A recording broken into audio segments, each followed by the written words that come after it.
On the day of my wife's funeral, while the soil was still fresh on her grave, her billionaire boss called me. He did not offer condolences. Instead, his voice was cold and urgent. "Gerald, do not go home. Your life is in danger. Come to my office immediately." I thought grief was making me hallucinate. But when I arrived at his penthouse office and saw the man standing behind the door, my blood ran cold. It wasn't a lawyer. It was a private investigator holding high-definition photos of my son buying illegal poison. I am Gerald Dawson, 70 years old, and this is the story of how I survived my own family. Before I continue, tell me in the comments where you are watching from. Hit like and subscribe if you believe that justice always finds a way.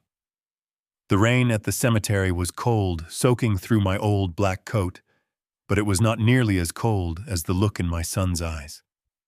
I stood there staring at the mahogany casket that held Beatrice, my wife of 40 years. My heart felt like it had been ripped out of my chest. I waited for a hand on my shoulder, a hug, anything, but there was nothing. My son Brandon was standing 5 feet away, but he wasn't looking at his mother's grave. He was checking his watch, tapping his foot with impatience as if he had a dinner reservation he was running late for. Next to him stood his wife Monica. She wasn't crying either. She was furiously typing on her phone, her acrylic nails clicking against the screen. I later learned she was already listing my wife's jewelry on an online marketplace before the funeral service had even ended. As the priest said the final amen, I expected them to walk to the car. Instead, Brandon marched up to me. He didn't ask how I was. He didn't offer a tissue. He shoved a thick envelope into my trembling hands. "Dad, you need to sign this right now," he said, his voice void of any emotion. I looked down at the papers through my tear-blurred glasses. It was a power of attorney document and a real estate listing agreement. "What is this?" I asked, my voice barely a whisper. "Mom is gone," Brandon said, adjusting his expensive suit jacket. "You can't live in that big house alone. It is a waste of assets. Monica and I found a budget nursing home 2 hours away. It is cheap and they have a bed open today. We need to sell the house while the market is hot." I looked at him, truly looked at him, and saw a stranger. I refused to take the pen. "I am not going anywhere," I said, straightening my back. "That is my home. Beatrice is barely in the ground." Monica stepped forward, then her eyes narrowing into slits. "Listen to me, old man," she hissed, her voice low, so the few remaining guests wouldn't hear. "You are selfish. We have been waiting for this day. You are going to sign that paper, or you are going to find out just how difficult we can make your life. Do you think you can survive on your own? Tonight you will sign or you won't eat." I walked away from them, my hands shaking not from grief, but from a sudden, terrifying clarity. They didn't love me. They were vultures circling a carcass. I got into my rusted 2008 sedan and locked the doors. My heart was pounding against my ribs. I needed to get home. I needed to lock the doors. But as I put the key in the ignition, my phone rang. It was an unknown number. I almost didn't answer, but something made me swipe right. "Gerald," a voice boomed. It was unmistakable. "Alistair Thorne, the CEO of Thorne Enterprises. My wife had been a humble accountant at his firm for 30 years. Why was a billionaire calling me?" "Listen to me very carefully," Gerald Thorne said, his tone commanding. "Do not go home. Do not let Brandon or Monica see you. Drive to my office in the city center, right now." Why, I stammered. "What is going on?" "Beatrice didn't die of a heart attack," Thorne said, and the silence that followed was heavy enough to crush me. "She left something for you in my safe. And Gerald, you are the next target." I drove. I didn't drive home to the empty house filled with memories. I drove toward the steel and glass skyline of the city. My mind was racing. Murder poison my son. It was impossible. Brandon was irresponsible, yes. He had debts, yes. But he was my blood. Yet the image of him checking his watch while his mother was lowered into the ground flashed in my mind. The way Monica looked at me like I was a piece of trash she needed to sweep away. I arrived at the Thorne Tower and security whisked me straight to the top floor. Alistair Thorne wasn't sitting behind his massive oak desk. He was standing by the window looking out at the grey city. He turned when I entered. He looked older than I remembered, tired. "Gerald," he said softly, "I am sorry." Beatrice was not just an employee. She was my friend. And she was brilliant. He picked up a thick file from his desk. "You thought she was just a bookkeeper." She wasn't. For 30 years, she was my strategic advisor. She owned 5% of this company, Gerald. Your wife was worth $8 million. I grabbed the back of a chair to steady myself. $8 million. We clipped coupons. We drove used cars. Why? She wanted to protect you, Thorne said. She wanted the children to build their own lives, not wait for a handout. But 6 months ago, she found out she was sick. Not with a disease. She was being poisoned. Thorne pressed a button on his desk. The heavy mahogany door to the side office opened. A man stepped out. He looked like he was carved from granite with a scar running down his cheek and eyes that had seen too much darkness. "This is Kowalski," Thorne said. "He is not the police. He is better." Kowalski didn't speak. He just threw a stack of high-resolution photos onto the table between us. They showed Monica, my daughter-in-law, the pharmacist handing a thick envelope of cash to a man in a dark alley. In exchange, he was handing her a vial of clear liquid. She switched Beatrice's heart medication, Kowalski said, his voice like gravel. It wasn't immediate. It took 6 months. Small doses, inducing gradual heart failure. We have the toxicology report from a private autopsy Beatrice authorized before she passed. It wasn't natural causes, Gerald. They killed her. And according to the surveillance bugs I planted in your house this morning, they are tired of waiting for you to die, naturally. They are escalating the timeline. I looked at the photos. I looked at the file. The grief that had been drowning me evaporated. In its place, a cold, hard rage began to form. They killed Beatrice. My son and his wife killed the woman I loved for money she didn't even tell them she had. Thorne handed me a glass of water. Beatrice left a specific clause in her will, he said. The $8 million goes to you, but if you die, it goes to Brandon.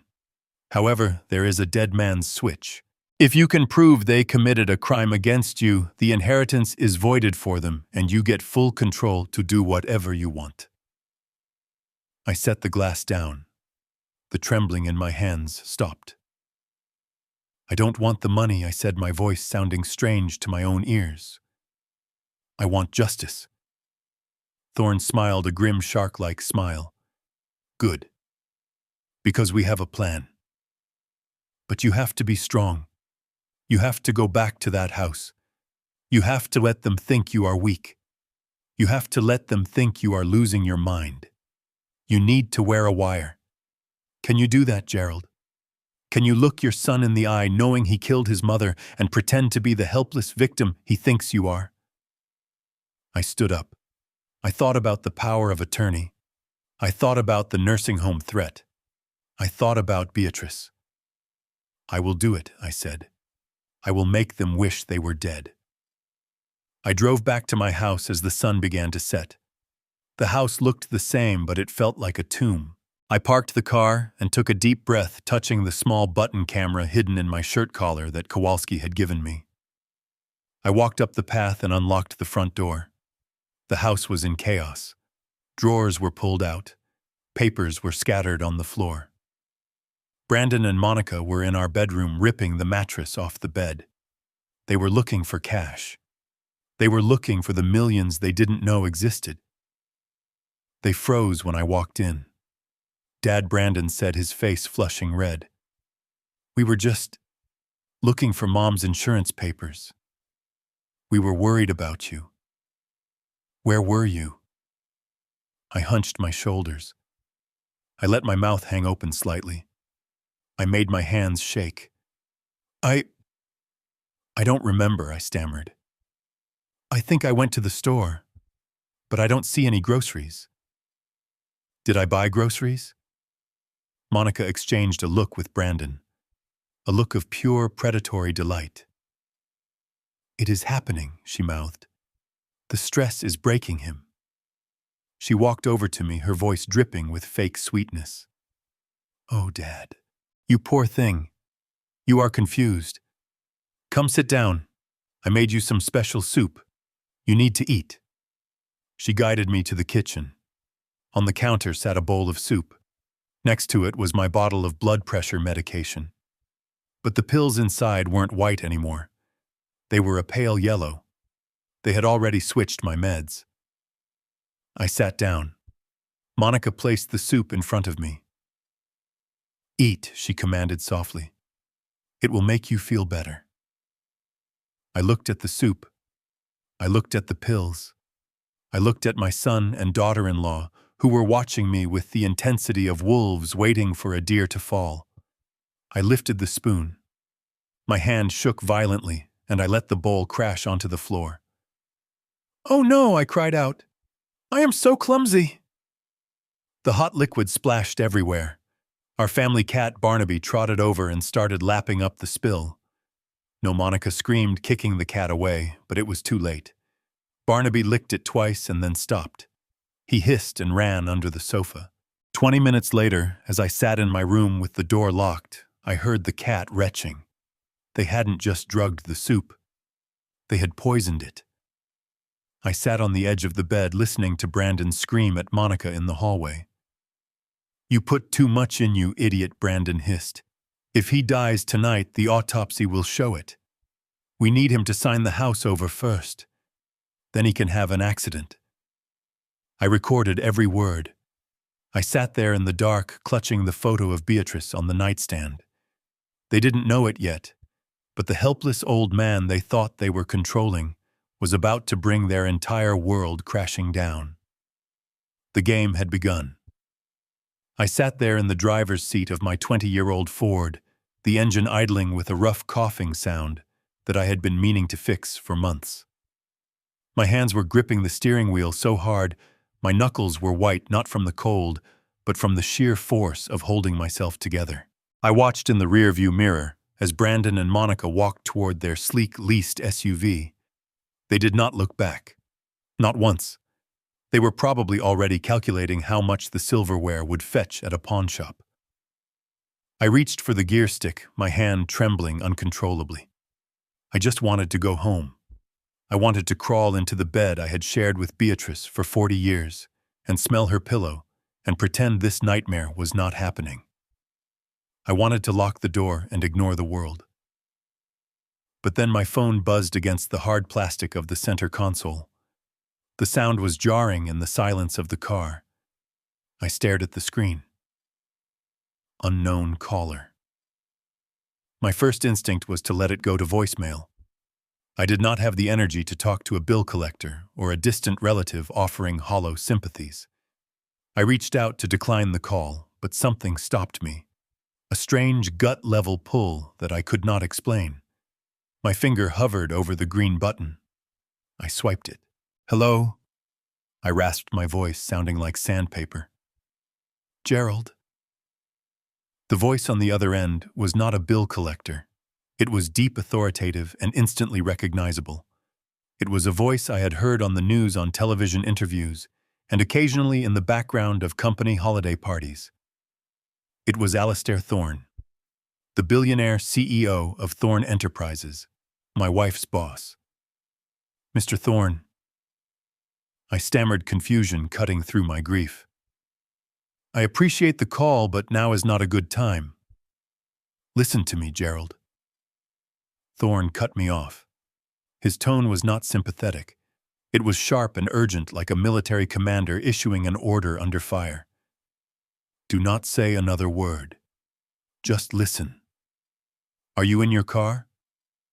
Yes, I said, the confusion morphing into a cold knot of anxiety. Good, Thorne said. Now listen to me very carefully. Do not go home. Do not turn that car toward your house. Do not let your son or that wife of his see you." I blinked, trying to process his words. My brain felt sluggish and thick with sorrow. "Why? What are you talking about?" "Beatrice just died." "Beatrice is the reason I am calling, Thorne," snapped his voice, dropping to a harsh whisper. "You are in danger, Gerald. Mortal danger. If you go back to that house tonight, you might not wake up tomorrow." The silence that filled the car was suffocating. I looked out the windshield. The rain was blurring the world outside, turning the gray sky into a smear of watercolor. Danger. Me. I was a retired engineer. I clipped coupons. I watched game shows. I was nobody. "Mr. Thorne," I said, my voice trembling. "With all due respect, Beatrice was an accountant. She managed payroll. I think you have the wrong person. She was not just an accountant." Thorne interrupted, his voice softening just a fraction, but loaded with a weight I could not comprehend. "She was much more than that. And because of what she knew and what she did, you are a target. Stop asking questions and start driving. Come to my office. The main tower. Private entrance B. Security is expecting you." The line went dead. I stared at the phone, the black screen reflecting my own terrified face. This did not make sense. None of it made sense. Beatrice was the most transparent person I knew. We shared everything. Or so I thought. Why would the most powerful man in the city be calling me to warn me about my own home? I looked toward the exit of the cemetery. To the left was the highway that led to our quiet suburban street, to my armchair, to the memories of my wife. To the right was the city, the towering steel skyscrapers, and a mystery that terrified me. I thought about the strange yellow pills I had seen in my bottle earlier that morning. I thought about the look in Monica's eyes when she hissed at me by the graveside. I thought about the power of attorney papers burning a hole in my pocket. My chest tightened. I did not turn left. I gripped the wheel, gritted my teeth, and turned right, heading straight for the heart of the city, leaving the only life I knew behind in the rearview mirror. The city center was a maze of steel and glass, a world away from the quiet, tree-lined streets of my neighborhood. I pulled my battered sedan up to the curb in front of the Thorne Tower, feeling out of place among the limousines and luxury sports cars. Before I could even turn off the engine, two men in dark suits approached. They did not ask for my name. They simply opened my door and ushered me toward a private elevator bypassing the busy lobby. The ride up was silent and impossibly fast. My ears popped as we ascended, leaving the noise of the city far below. When the doors slid open, I stepped onto a floor of polished marble that reflected the gray sky outside. Alistair Thorne was waiting. He stood by a wall of floor-to-ceiling windows, his silhouette framed against the sprawling metropolis. He turned as I entered, his face etched with a grief that mirrored my own. But there was something else there, too. A cold, hard resolve. "Gerald," he said, his voice echoing in the vast space. "Thank you for trusting me." I stood there clutching my hat, feeling smaller than I ever had in my life. "Mr. Thorne?" I said, my voice shaking. "I do not understand." "Beatrice worked in payroll. She filed tax returns." "Why am I here?" Thorne walked over to a sleek glass table and picked up a leather-bound portfolio. He handed it to me. "Beatrice did not just file taxes, Gerald. She was the most brilliant financial strategist I have ever known. For 30 years, she was not just an employee. She was my silent partner. She was the one who advised me on the mergers that built this empire. She was the one who saw market crashes before they happened and protected our assets." I opened the portfolio. My eyes scanned the documents, but my brain refused to comprehend the numbers. Stocks, bonds, deeds, and a certificate of ownership for 5% of Thorne Enterprises. "She owned 5%, Thorne said quietly. "Gerald," Your wife was worth $8 million. The room spun. I had to sit down on a nearby leather chair before my legs gave out. 8 million. We clipped coupons for groceries. We debated whether we could afford to fix the air conditioning. Why, I whispered. Why did she not tell me? Because she knew wealth brings wolves, Thorne replied, pouring a glass of amber liquid from a crystal decanter. She wanted you and the boy to live a normal life. She wanted Brandon to build his own character, not rely on a trust fund. She was protecting you. She kept her name off everything publicly. To the world, she was a humble accountant. To me, she was invaluable. He walked over and placed the drink in my trembling hand. But her secrecy could not protect her from everything. He leaned against the desk, his eyes locking onto mine with an intensity that terrified me. I received the autopsy results from the private pathologist Beatrice hired 2 weeks ago, he said. She knew something was wrong. She felt her strength fading. She suspected. Suspected what I asked, dread pooling in my stomach like ice water. Thorne took a breath, his jaw tightening. The official report says cardiac arrest, natural causes. But the toxicology screen tells a different story. Beatrice did not die because her heart was weak, Gerald. She died because someone was feeding her arsenic. She did not just die. She was murdered. The word murder hung in the air, heavy and suffocating, stripping the oxygen from the room. Before I could even form a question, before my brain could reject the horror of what Alistair Thorne had just said, the heavy oak doors to the office swung open with a violent force. A man stepped inside who looked less like a corporate executive and more like a mountain that had learned to walk. He was massive, his shoulders straining against a worn leather jacket, with a face that looked like it had been carved from granite and left out in the rain. He did not knock. He did not smile. He brought a cold wind into the room with him. "This is Kowalski Thorne," said his voice dropping an octave. "He does not work for the police. He works for me. And for the last 6 months, he has been working for Beatrice." Kowalski did not offer a hand to shake. He walked straight to the glass desk where I sat trembling. He reached into his jacket and pulled out a thick manila envelope. He tossed it onto the table. The sound of it hitting the glass echoed like a gunshot in the silent office. It slid across the polished surface and stopped inches from my hands. "Open it," Kowalski rumbled. His voice sounded like gravel grinding in a cement mixer. My hands shook so badly I could barely undo the metal clasp. I reached inside and pulled out a stack of high-resolution photographs. The first one was taken at night, grainy but clear enough to identify the subjects. It showed a woman standing in a dimly lit alleyway, the kind of place decent people avoided after dark. She was wearing a trench coat, but the street lamp above caught her face perfectly. It was Monica, my daughter-in-law. I stared at the image, trying to make sense of it. Monica was a churchgoer. She was the president of the PTA. What was she doing in an alley? I shuffled to the next photo. It showed Monica handing a thick white envelope to a man whose face was hidden by a hood. It looked like a bribe, or a drug deal. I looked up at Kowalski, confusion warring with fear. Is she buying drugs?" I asked, my voice weak. "Is that why they need money?" "Keep looking," Kowalski said, crossing his massive arms over his chest. I turned to the third photo. The hooded man was handing something back to her. It wasn't a bag of powder. It was a small, unlabeled glass vial filled with a clear liquid. In the final photo, Monica was holding the vial up to the light, a smile on her face that I recognized. It was the same satisfied, calculating smile she wore when she won an argument with Brandon. Thorne stepped closer, placing a hand on the desk.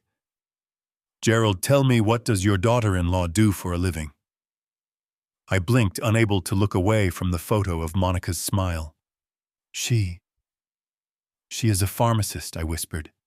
"She manages the pharmacy on Main Street." "Exactly." Thorne said, his voice hard as steel. "She knows chemistry. She knows dosages. She knows exactly how the human body fails. Kowalski pointed a thick finger at the photo of the vial. That isn't heroin, Mr. Dawson. That is a concentrated compound that weakens the heart muscle. It mimics the natural symptoms of congestive heart failure. It makes you tired. It makes you short of breath. And if you keep taking it, it stops your heart. I felt the room spinning. Beatrice. My poor Beatrice. She had been so tired lately. She had complained about being out of breath just walking to the mailbox. We checked the trash behind your house. Kowalski continued, his tone devoid of mercy. We found the empty blister packs. Your wife had a prescription for heart medication to keep her stable. But for the last 6 months, the pills inside those bottles weren't what the doctor ordered. Monica used her access at the pharmacy. She swapped them. She replaced your wife's life-saving medicine with a slow-acting poison. She didn't just watch Beatrice die, Gerald. She murdered her pill by pill, day by day for 6 months. And she did it while sitting at your dinner table and calling her mom. Thorne walked over to a large abstract painting on the far wall and slid it to the side, revealing a heavy steel safe. The room was silent, except for the mechanical clicking of the combination lock. My heart felt like a stone in my chest, heavy and cold. I was still processing the image of Monica in that alley, the vial, the poison. But Thorne was not done.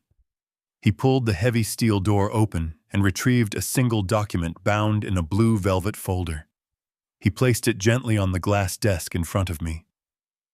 This is the last will and testament of Beatrice Dawson. Thorne said, his voice softer now, almost a whisper. She wrote this 3 weeks ago. She came to me in tears, Gerald. She told me she knew what they were doing. She had found the triturated powder in her orange juice. She had seen the text messages on Brandon's phone about paying off a debt collector. She knew they were killing her. I gasped, a jagged sound that tore at my throat. Why didn't she run? I choked out. Why didn't she call the police? Why didn't she tell me? Thorne leaned forward, his eyes burning with intensity. Because she was terrified for you. She knew Brandon. She knew his desperation. She told me that if she confronted them or if she tried to leave, Brandon would panic. He would have killed you both that night to eliminate the witnesses and secure the house. She chose to stay. She chose to let the poison take her to buy you time. She sacrificed herself to keep you alive long enough for us to build this case. I felt like the floor had opened up beneath me. Beatrice had walked into her own murder with her eyes open just to save me. I buried my face in my hands, sobbing uncontrollably. The woman I had loved for 40 years had died a slow, painful death to protect me from our own son. Read the clause on page 4, Kowalski said from the corner, his voice devoid of pity. Read it, Gerald. You need to see what she asks of you.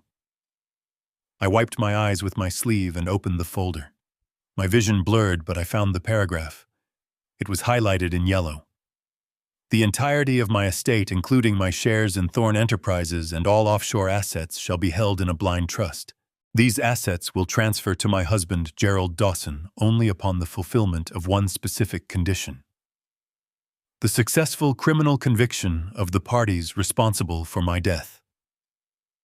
If this condition is not met, or if my husband dies under suspicious circumstances, the entire estate shall be liquidated and donated to charity. It was a dead man's switch, a failsafe. Beatrice hadn't just left me money. She had left me a mission. She had weaponized her own death. If I wanted the resources to survive, if I wanted to honor her sacrifice, I couldn't just mourn. I had to act. I had to become the instrument of her justice. The sobbing stopped. The grief that had paralyzed me moments ago began to harden, cooling into a dense, heavy rage. I looked at the signature at the bottom of the page. Beatrice's handwriting was shaky, likely from the tremors caused by the poison, but it was firm. She had been strong until the very end. I looked up at Thorne. My eyes were dry. The image of Brandon checking his watch at the funeral flashed through my mind. The memory of Monica kicking the poisoned cat replayed in my head. They were not my family. They were targets. "What do I have to do?" I asked, my voice steady and cold. Thorne nodded, a grim satisfaction settling on his face. "You have to go back there, Gerald. You have to go back to the house. You have to let them think the poison is working on you too. You have to be the confused, helpless old man they think you are. And while they underestimate you, we will tighten the noose." Kowalski opened a sleek aluminum briefcase on the desk, and inside, nestled in black foam, were devices I had only ever seen in spy movies. He pulled out a flannel shirt that looked exactly like the ones I bought at the discount store for $10. He tossed it to me. "Put it on," Kowalski ordered. "The second button from the top is a wide-angle lens. It records audio and video directly to a cloud server. If they touch you, if they threaten you, we will see it." He then handed me a smartphone that looked identical to my old cracked Android, but it felt heavier. "This is encrypted." One tap on the volume button sends a silent distress signal to my team parked down the street. "Do not use it unless you are about to die." Thorne walked around the desk and gripped my shoulders. His hands were heavy and warm, grounding me in the reality of the nightmare I was about to enter. "Listen to me, Gerald," he said, his eyes locking onto mine with a ferocity that frightened me. "This is the most dangerous part. You are not going home to your family. You are walking into a cage with starving animals. They are desperate. They are in debt. And they have already killed once. If you walk in there standing tall, if you look them in the eye with this new strength, they will know. They will know you found out. And if they suspect for even a second that you know about the poison, they will not wait for nature to take its course. They will finish the job tonight. You have to be the old man they think you are. You have to be weak. You have to be confused. You have to let them humiliate you. Can you do that?" I buttoned the flannel shirt. My fingers brushed against the tiny cold lens hidden in the plastic button. I thought of Beatrice gasping for air in our bed while Monica brought her water laced with death. I thought of Brandon checking his watch at the funeral. I swallowed the bile rising in my throat. "I can do it," I said. "I will be the best damn actor you have ever seen." I took the elevator down to the garage alone. My old Ford sat there, a relic of a life that no longer existed. I climbed in, and the smell of stale coffee and old upholstery hit me. It smelled like my life before today. I drove out of the city, leaving the safety of the Thorne Tower behind. The drive to the suburbs felt like a funeral procession of one. The sun was setting, casting long, blood-red shadows across the road. When I turned onto my street, my heart hammered against my ribs like a trapped bird. The house sat at the end of the cul-de-sac. It used to look welcoming with its yellow siding and the rose bushes Beatrice loved. Now it looked like a mouth waiting to swallow me whole. Brandon's car was in the driveway. They were there, waiting, planning. I pulled into the garage and cut the engine. I sat there in the dark for a moment, letting the silence wrap around me. I closed my eyes and pictured Beatrice's face. Then I let my shoulders slump. I let my jaw go slack. I forced a tremor into my hands. I was ready. I opened the car door and stepped into the lion's den. I pushed the front door open, and the familiar creak of the hinges sounded like a scream in the quiet evening. The house should have been a place of mourning, a sanctuary, where the scent of Beatrice's lavender perfume still lingered in the air. Instead, it sounded like a construction site. I heard the violent thud of heavy objects being overturned and the frantic rustling of paper coming from the master bedroom at the end of the hall. My heart hammered against the hidden camera button on my chest, but I forced my breathing to slow down. I was not Gerald Dawson, the vengeful widower. I was Gerald Dawson, the confused old man. I shuffled down the hallway, dragging my feet against the carpet to make my presence known, but they were too absorbed in their greed to hear me. I reached the bedroom doorway and stopped. The room was a disaster zone. The mattress where Beatrice had taken her last breath was flipped onto its side. Her dresser drawers were pulled out and dumped onto the floor. Her clothes, her carefully folded sweaters, and the silk scarves she loved were being trampled under Brandon's muddy dress shoes. Monica was on her knees by the closet, ripping through shoeboxes, tossing old letters and photos over her shoulder like trash. "Where is it?" Monica hissed, her voice tight with panic. She must have hidden the cash somewhere. Old people do not trust banks. "Keep looking," Brandon snapped, ripping the backing off a framed photo of our wedding day. "It has to be here." I let out a low, confused moan and leaned heavily against the doorframe. "What? What are you doing?" I stammered, my voice trembling with a practiced frailty. "Why is the bed... Where is Beatrice?" They both spun around so fast I thought they might get whiplash. For a split second I saw the naked annoyance on their faces, the pure hatred for the interruption. But then just as quickly, the mask slipped back into place. It was terrifying to watch. Brandon's snarl smoothed into a look of exaggerated concern, and Monica dropped the shoebox she was destroying and clasped her hands over her heart. "Dad." Brandon exhaled, rushing over to grab my arm, his grip tight and controlling. "Thank God." We were sick with worry. "You just disappeared. We thought you wandered off and got lost." I looked at the mess on the floor, and then up at him, blinking rapidly.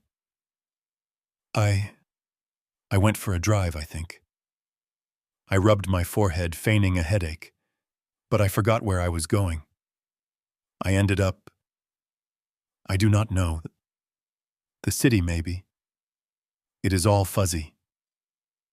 Monica walked over her eyes, scanning my face with the precision of a predator looking for a limp.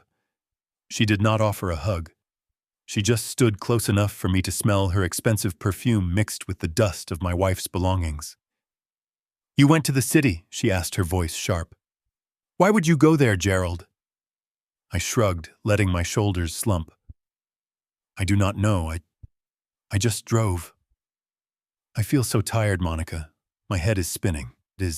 I think I need to sit down." Brandon guided me to the only chair left standing in the room. "Sit here, Dad. We were just cleaning. We wanted to organize Mom's things for you so you would not have to deal with the pain of seeing them. We are doing this for you." I nodded, staring blankly at the floor. "Thank you," I whispered. "You are good children." Monica turned back to Brandon, and I saw it. A small, cruel smirk playing on her lips. She leaned in close to him, thinking I was too out of it to hear. "Did you hear him?" she whispered, her voice barely audible but crystal clear to the microphone hidden in my button. "He does not even remember where he went. The dosage is perfect. His brain is starting to rot." Brandon chuckled, a low, dark sound. "Good. Maybe he will forget he owns the house by tomorrow." I sat there, staring at my hands, letting them shake while the recording device against my chest captured every damning syllable. They thought my mind was breaking, but it was the only thing in that room that was razor sharp. I excused myself from the suffocating atmosphere of the bedroom, muttering about needing to use the restroom. Brandon did not even look up from the jewelry box he was forcing open with a screwdriver, but Monica's eyes tracked me until I closed the door. I locked it and turned on the faucet, letting the water run loud and fast to cover the sound of my movements. I gripped the cold porcelain of the sink and stared at myself in the mirror. I looked old. I looked tired. But behind the fear in my eyes, there was a cold, calculating rage that kept me standing. I reached for the medicine cabinet. My hand hovered over the familiar orange bottle of my blood pressure medication. I had taken one of these pills every morning for 5 years. I knew exactly what they looked like, small, round, and stark white. I twisted the cap off and shook a few onto my trembling palm. My breath caught in my throat. The pills in my hand were not white. They were a sickly, pale yellow like old ivory. I stared at them, my mind racing. Monica had not wasted a single second. While I was at the cemetery burying the woman I loved, she had been here in my sanctuary swapping out the medicine that kept me alive for something designed to kill me. She had used her access as a pharmacist to find a compound that looked similar enough to fool a grieving old man. She did not even try to match the color perfectly. She thought I was too blind or too stupid to notice. Or maybe she just did not care. Maybe she thought I would be dead before I could ask any questions. I reached into the deep pocket of the flannel shirt Kowalski had given me.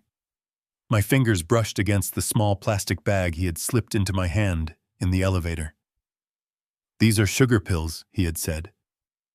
"We analyzed the compound she bought on the black market. These look exactly like the poison she is going to give you. Make the switch." I quickly dumped the yellow pills into a tissue and shoved the wad deep into my pocket. I would give them to Thorne later as evidence. Then, with hands that shook from adrenaline rather than age, I poured the sugar pills from Kowalski's bag into my prescription bottle. I screwed the cap back on and placed it prominently on the counter. I flushed the toilet for effect and unlocked the door. When I stepped out into the hallway, Monica was waiting for me. She was standing right there, leaning against the wall, holding a glass of water. Her face was composed into a mask of concern, but her eyes were cold and watchful. "Here you go, Gerald," she said, her voice dripping with that cloying, artificial sweetness. "You look so flushed. You need to take your blood pressure medicine. We do not want you having a stroke." I took the glass, my hand shaking, intentionally spilling a little water on the floor. I watched her eyes track the movement, looking for signs of weakness. I walked back into the bathroom, grabbed the bottle I had just filled with sugar pills, and shook one out. Monica took a step forward, her gaze locking onto my mouth. She was watching to make sure I swallowed it. She wanted to see the mechanism of my death engage. I put the harmless sugar pill on my tongue, took a large gulp of water, and swallowed. "There," I said, wiping my mouth with the back of my hand. "Is that better? Good." Monica smiled, and for a second the mask slipped. It was not a smile of kindness. It was the smile of an executioner watching the switch be thrown. "Now come to the kitchen. I made you some dinner. You must be starving." I walked into the kitchen where the air was thick with the savory aroma of chicken and herbs. It was a smell that used to signal comfort and family dinners, but tonight it turned my stomach. Monica stood by the stove stirring a small pot that was separate from the main Dutch oven. She was not serving herself or Brandon. She was focused entirely on this single portion. "Here you go, Gerald," she said, placing a steaming ceramic bowl in front of me. Her voice had that edge of forced cheerfulness that made the hair on the back of my neck stand up. "I made this batch just for you. It is extra creamy, easy on your stomach." I looked down at the soup. It was a thick white chowder garnished perfectly with fresh parsley. It looked delicious. It looked lethal. Brandon was sitting across from me eating a cold ham sandwich. He was not touching the soup. That was all the confirmation I needed. "Eat up, Dad," Brandon said with his mouth full. "You need your strength. You look pale." I picked up the spoon. My hand was trembling, and for the first time that day I did not have to act. The terror was real. I could feel their eyes on me, heavy and expectant. They were watching a man they thought was a burden, preparing to remove himself from the equation. I lifted the spoon halfway to my mouth. The steam hit my face. "I am not very hungry," I murmured, letting the spoon hover. Monica placed a hand on my shoulder. Her grip was tight, digging into my collarbone. "Just try it, Gerald. Just a few bites. It will make you feel better. I promise." She was not asking. She was demanding. I looked at the spoon, then at Brandon, then at Monica. I saw the impatience twitching in her jaw. I could not do it. I could not even pretend to take a sip. I forced a violent spasm through my arm. My elbow jerked outward, hitting the edge of the table. "Oh," I cried out. The bowl flew off the table and shattered against the linoleum floor. The hot, creamy liquid splashed across the tiles and onto the legs of the chairs. Dad Brandon shouted, jumping up. "I am sorry," I stammered, shrinking back into my chair. "My hands. I cannot control them. I am so clumsy." Monica's face twisted. For a second, the mask of the caring daughter-in-law vanished, completely replaced by a flash of pure, unadulterated rage. "You useless old—" She started to hiss, but she caught herself. She took a deep breath and forced a tight smile. "It is okay, Gerald. Accidents happen." Just then Barnaby, our 12-year-old tabby cat, trotted into the kitchen. He had smelled the chicken. Before anyone could move, he began lapping up the spilled soup near the refrigerator. No, Monica screamed. She lunged forward, kicking out at the cat, but she was too late. Barnaby had already swallowed several mouthfuls. He hissed at her and scrambled out of the room. "Get him out of here," Brandon snapped at me. "Go to your room, Dad. Monica will clean this up." I hurried out of the kitchen, my heart pounding so hard I felt dizzy. I found Barnaby in the hallway and scooped him up, carrying him into my bedroom. I locked the door and sat on the edge of the bed, holding the cat against my chest. I waited. The house was silent, except for the muffled sounds of Monica cursing in the kitchen. 10 minutes passed. Barnaby was purring contentedly. Maybe I was wrong. Maybe it was just soup. But then at the 20-minute mark, the purring stopped. Barnaby's body went rigid in my arms. He let out a low, guttural yowl that sounded nothing like a cat. Then he began to convulse. His limbs thrashed wildly, and foam started to bubble at the corners of his mouth. I held him helpless as he retched violently, vomiting the white soup onto the carpet. He shook for another minute, and then went limp, his breathing shallow and ragged. I stared at the suffering animal, tears stinging my eyes. I was shaking uncontrollably. That soup was meant for me. If I had swallowed even 2 spoonfuls, I would be the one writhing on the floor right now, foaming at the mouth while they called an ambulance too late. They had tried to kill me in my own kitchen. I was not just living with thieves. I was locked in a house with executioners. I lay rigid in the bed that felt far too large, without Beatrice beside me, staring at the ceiling fan as it cut through the stagnant air of the bedroom. The digital clock on the nightstand read 2:13 in the morning, but the house was not asleep. The floorboards in the hallway creaked under pacing feet. It was a sound I knew well. It was the sound of desperation. I reached under my pillow and pulled out the small encrypted tablet Kowalski had given me. My hands were steady now. The terror of the poisoned soup had burned away, leaving only a cold, hard determination. I tapped the screen, and the feed from the living room flickered to life. I had strategically left the button camera pinned to a jacket draped over the back of the dining chair, facing the sofa. The image was grainy and washed in the ghostly green hue of night vision, but the figures were unmistakable. Brandon was pacing back and forth, running his hands through his hair, while Monica sat on the edge of the coffee table nursing a glass of wine that looked like her 3rd or 4th of the night. "Where is it?" Monica Brandon hissed, his voice low, but vibrating with rage. "You said she had cash stashed away. You said she skimmed from the grocery money for 40 years. We tore this place apart. There is nothing here. Just old clothes and sentimental junk." Monica slammed her glass down on the table. "Do not yell at me, Brandon. I checked the bank statements. There is no large withdrawal history. She must have hidden it. Or maybe she invested it." She was smarter than we thought. "Smarter than us," Brandon spat, kicking the leg of the sofa.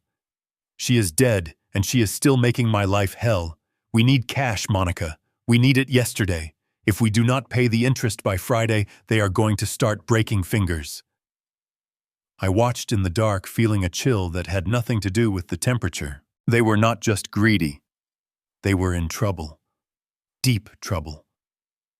"Forget the cash," Monica said, her voice dropping to a conspiratorial whisper. "The house is the real prize. It is paid off. It is worth 500,000 easy in this market. We just need to sell it." "We can't sell it," Brandon snapped. The old man is still breathing. and he refused to sign the power of attorney at the cemetery. Did you see the way he looked at me? He is stubborn. He is going to cling to this place until he rots. Monica stood up and walked over to him, placing her hands on his shoulders. Then we speed up the rot. I held my breath, gripping the tablet so tight my fingers ached. What do you mean? Brandon asked. The soup was a mistake, Monica said coldly. It was too messy. Too risky. If he dies suddenly with no history of illness, there will be an autopsy. We cannot afford that. We need to be smarter. We need to make him incompetent. She walked over to her purse and pulled out the familiar orange prescription bottle. I watched on the screen as she shook it. I have something stronger at the pharmacy, she said. It is an antipsychotic mix we use for severe dementia patients.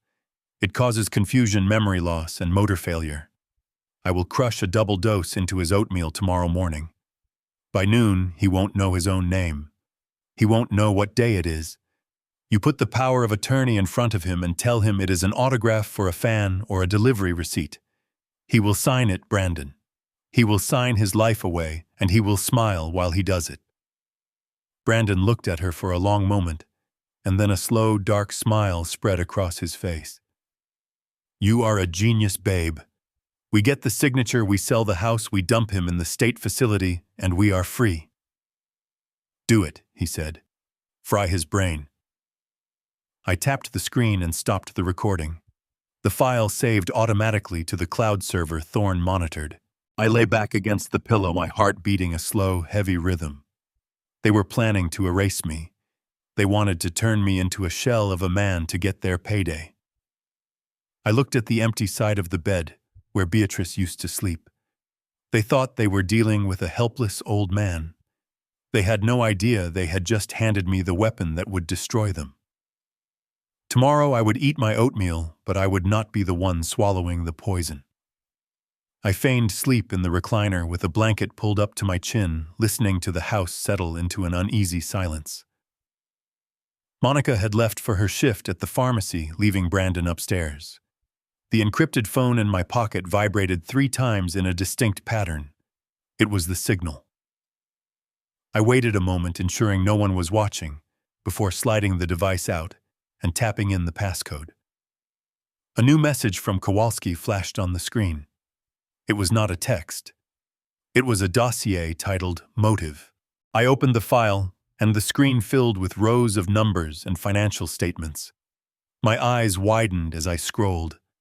It was a forensic accounting of my son's life, and it was a catastrophe.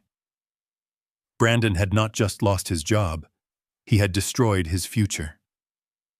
The records showed a series of high-risk transfers to unregulated cryptocurrency exchanges. He had been gambling. He had bet everything on digital coins that crashed and burned, and when his own money ran out, he did not stop. He borrowed. I swiped to the next page and my stomach turned. It was a loan agreement from a shadow lender, the kind that does not report to credit bureaus and operates out of the back of pool halls. The principal was $500,000, but with the exorbitant interest rates, the total due was now staggering. $800,000. Then a notification popped up at the top of the screen. Kowalski had intercepted a text message sent to Brandon's personal phone just moments ago. It was from a restricted number. I read the words and felt a chill that had nothing to do with the air conditioning. Tick-tock, Brandon. You have 7 days. If the full balance isn't in the account by Friday, do not bother locking your doors. We will come in and we will take it in blood. I stared at the brutal threat. Suddenly everything clicked into place.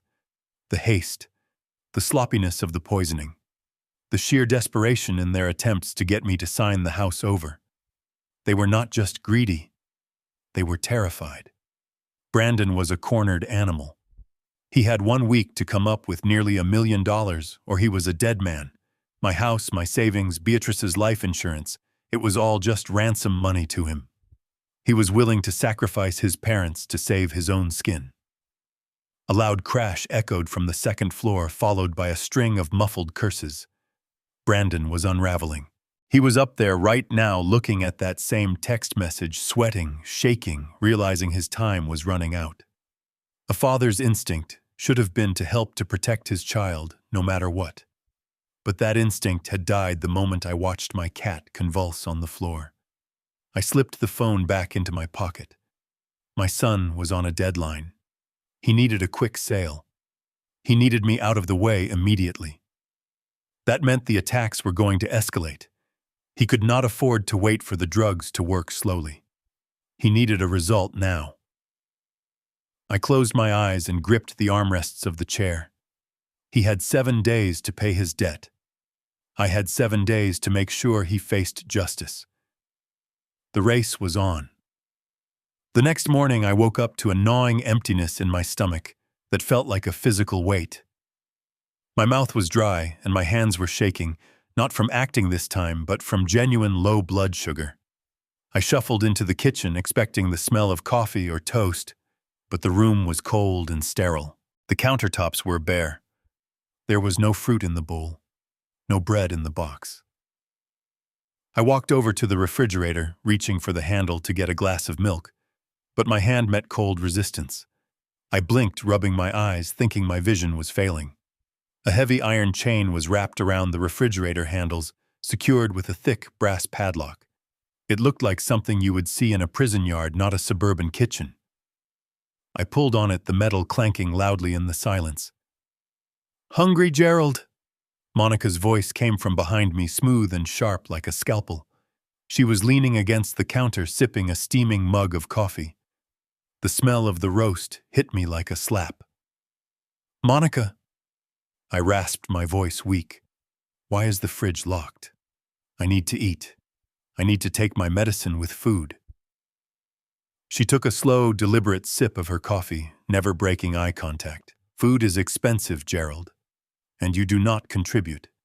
You are a drain on this household. Until you start pulling your weight, the kitchen is closed." Brandon stormed into the room then. He looked like he hadn't slept in days. His eyes were bloodshot, and his skin had a gray pallor. The terror of the loan shark's deadline was eating him alive, and now he was going to take it out on me. He slammed a familiar stack of documents onto the kitchen table. "You want to eat, Dad?" he shouted, his voice cracking. "Then make yourself useful. Sign the papers. Sign the listing agreement. Sign the power of attorney. It is a simple transaction. You give us the house, we give you breakfast." I stared at him. My own son using starvation as a bargaining chip. The cruelty was breathtaking. "Brandon," I whispered, letting my chin tremble. "How can you do this? I am your father. I fed you for 18 years. And now it is your turn to pay up." Brandon spat. He grabbed an apple from his pocket, took a loud crunching bite, and then threw the rest of it into the trash can right in front of me. "Do not act like a victim. You are doing this to yourself. You are being stubborn and selfish. If you want to act like a toddler who won't listen, then you get treated like one. No food until you sign. Think about it while you starve." He grabbed Monica's arm and dragged her out of the kitchen, leaving me alone with the locked fridge and the smell of the apple in the trash. I waited until I heard the front door slam shut. Immediately, I dropped the act. I stopped hunching. I stopped shaking. I reached into my shirt pocket and pulled out the encrypted phone. I framed the shot perfectly, capturing the heavy chain, the padlock, and the bare counters in the background. I took 3 photos from different angles. This was not just cruelty, it was abuse. It was evidence of torture. I sent the images directly to Thorne and Kowalski. They thought they were breaking me. They thought hunger would make me weak. But as I looked at the picture of that chain, I felt a surge of energy that had nothing to do with calories. They had just handed me the final nail for their coffins. I would starve for a day if it meant putting them away for a lifetime. I retreated to the only sanctuary left in the house, the downstairs powder room. I turned the faucet on full blast, letting the water rush into the basin to create a wall of white noise. My hands were shaking, but this time it wasn't from fear or hunger. It was from anticipation. I pulled the encrypted phone from my sock and dialed the number. Thorne answered on the first ring. "It is time," I whispered into the mouthpiece. "They have escalated to physical deprivation. Activate Phase 2. I'm going to dangle the bait." Thorne didn't ask questions. He just gave a curt confirmation and hung up. The trap was set. I splashed cold water on my face, making sure to leave droplets clinging to my skin to look like sweat. I practiced a vacant, confused stare in the mirror. Then I unlocked the door and shuffled out into the living room. Brandon was sitting on the sofa, his leg bouncing nervously as he stared at his phone. The deadline was eating him alive. He didn't even look up when I entered. "Brandon," I croaked, my voice thin and raspy. I think I remember something." He ignored me, scrolling through his messages with manic intensity. "It is about your mother," I continued, leaning heavily on the doorframe. "About the money she hid. The big account." Brandon's head snapped up so fast, I heard his neck crack. The phone dropped to his lap. "What did you say?" he asked, his voice breathless. I rubbed my temples, feigning a struggle with my memory. "Beatrice, she told me once, before she got sick. She said there was a savings book for emergencies. She kept it in the old floor safe under the rug.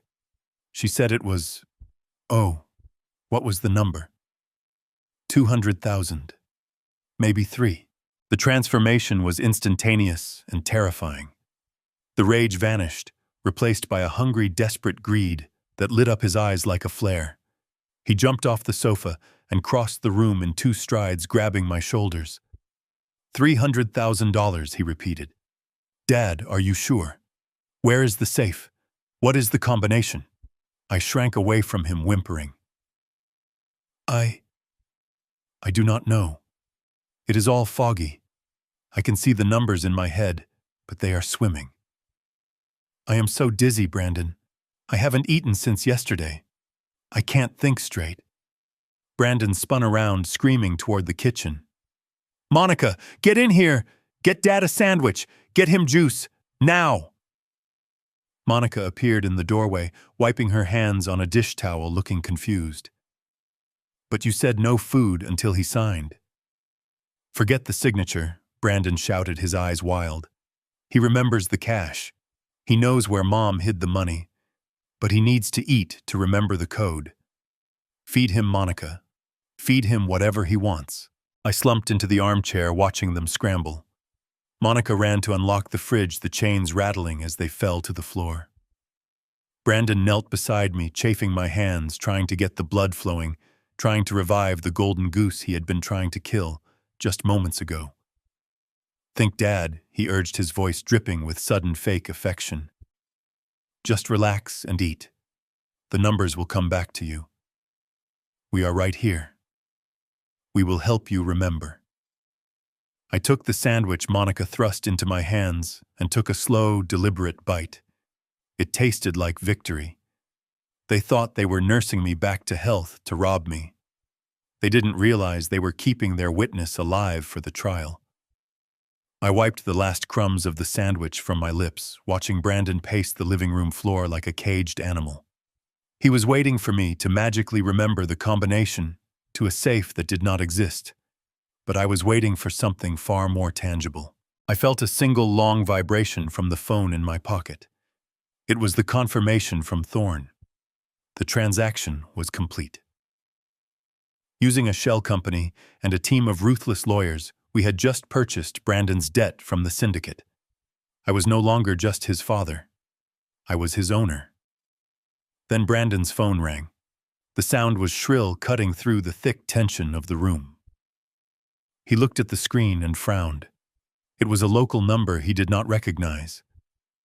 He swiped to answer, bringing the phone to his ear, with a hand that was already trembling from withdrawal and fear.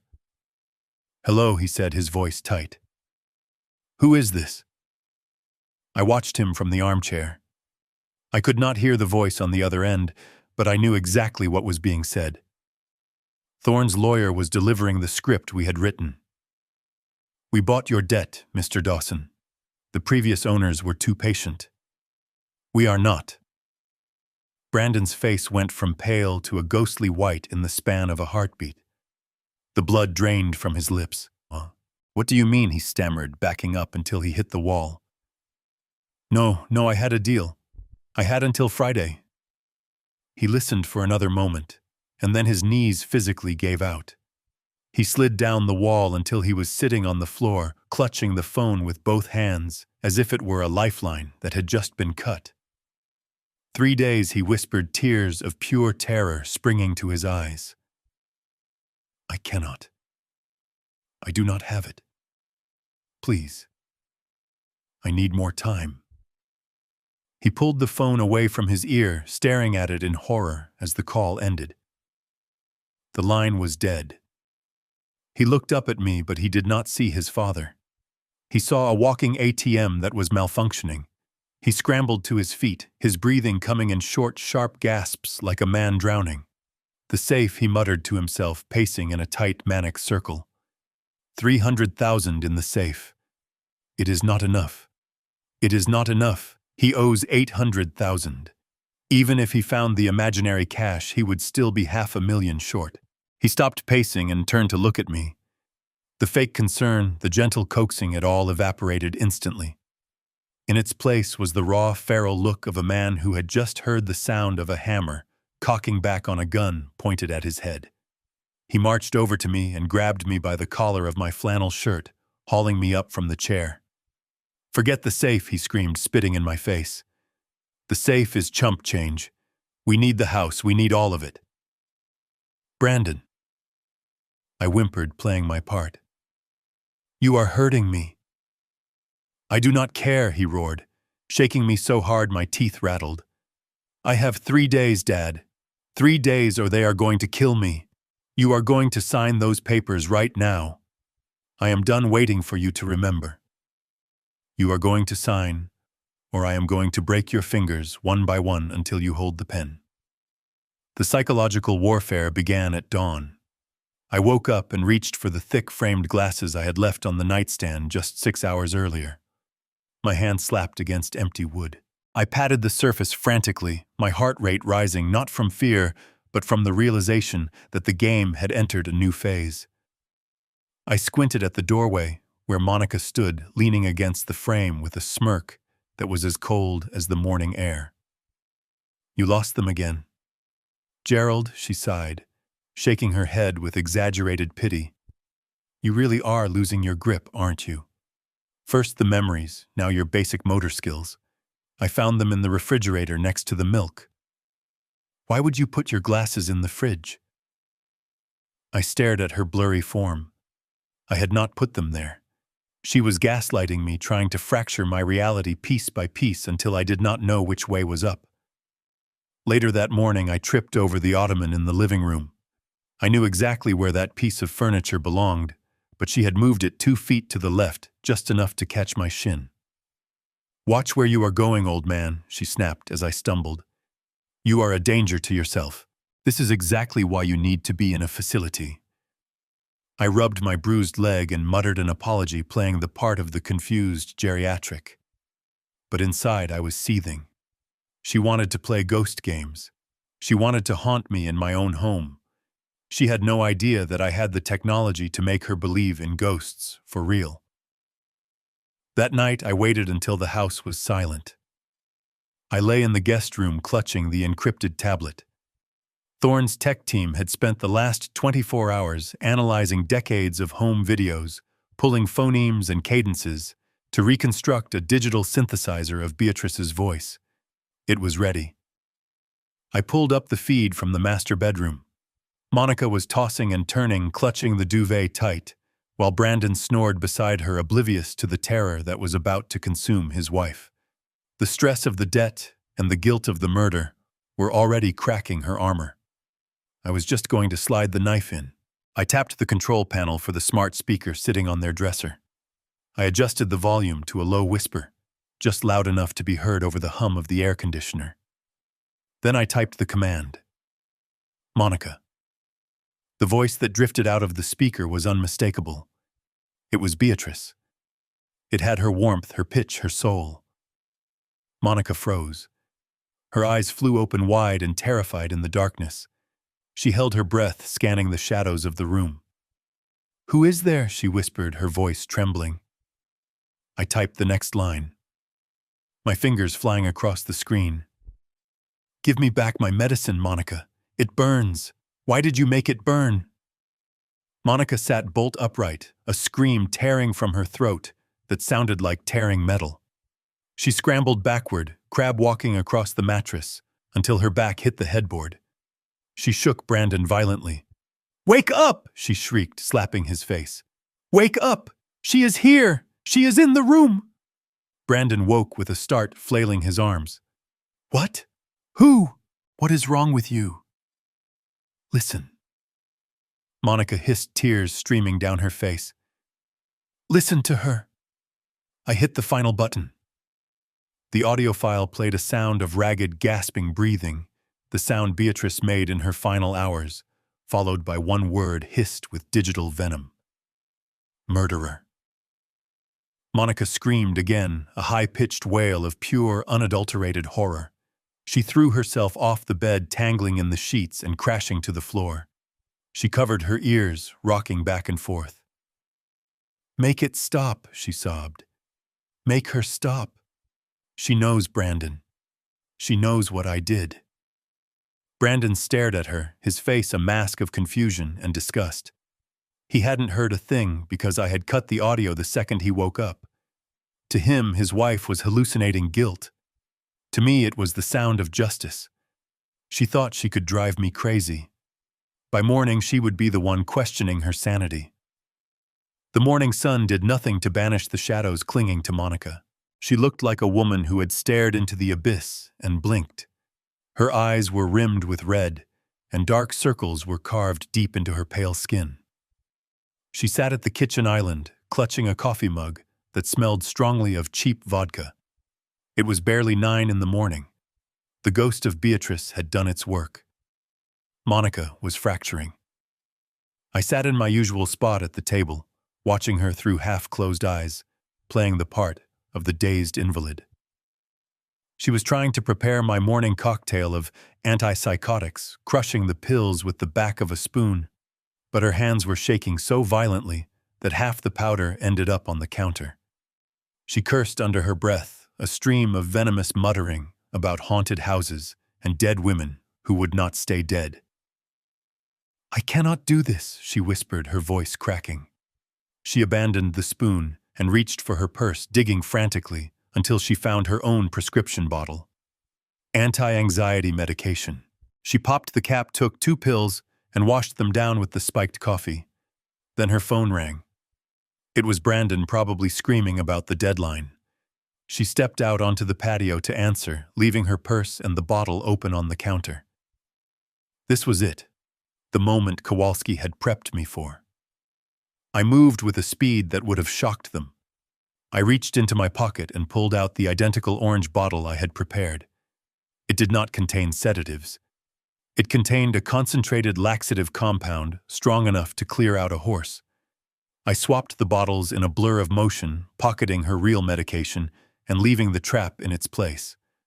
I was back in my chair, looking vacant and staring at the wall before the patio door even clicked open. Monica stormed back in, looking more frazzled than before. She grabbed the bottle of laxatives, thinking it was her lifeline, and shook 2 more pills into her hand. 4 pills. She was going to be in a world of hurt. She swallowed them dry, desperate for the numbness they promised. 20 minutes later, the chemistry took over.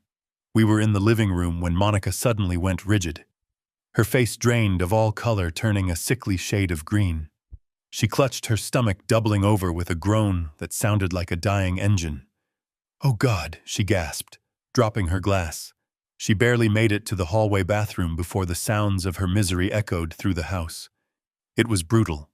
It was humiliating. And for me, it was the sound of freedom. She was not coming out of there anytime soon. She was too weak, too sick, too consumed by her own body rebelling against her to care about watching the old man. I stood up, shedding the act like a heavy coat. I walked past the bathroom door, ignoring her retching, and headed straight for the forbidden territory. Brandon's home office. The door was unlocked. They had gotten sloppy in their arrogance. I stepped inside and closed the door softly behind me. It smelled of stale smoke and desperation. I wasn't looking for money. I was looking for the paper trail that would send my son to prison. The room was a shrine to Brandon's failures. Stacks of overdue notices littered the desk like fallen leaves, and the air was stale with the smell of old pizza and nervous sweat. I sat down in his leather executive chair, the leather groaning under my weight, and woke up his computer. It wasn't even password protected. That was the arrogance of a man who thought he had already won, who thought his victims were too stupid or too broken to fight back. I navigated through his files, my heart hammering against my ribs. I ignored the folders labeled crypto and debts. I went straight for the one simply titled Dad. I clicked it open and my breath hitched. It was a digital slaughterhouse. There were dozens of scanned images of my signature cut and pasted from old birthday cards and checks overlaid onto legal documents I had never seen. He had been practicing. He had been refining the forgery until it looked more like my hand than my own writing did. But that was just the beginning. I opened a subfolder labeled medical and found the smoking gun.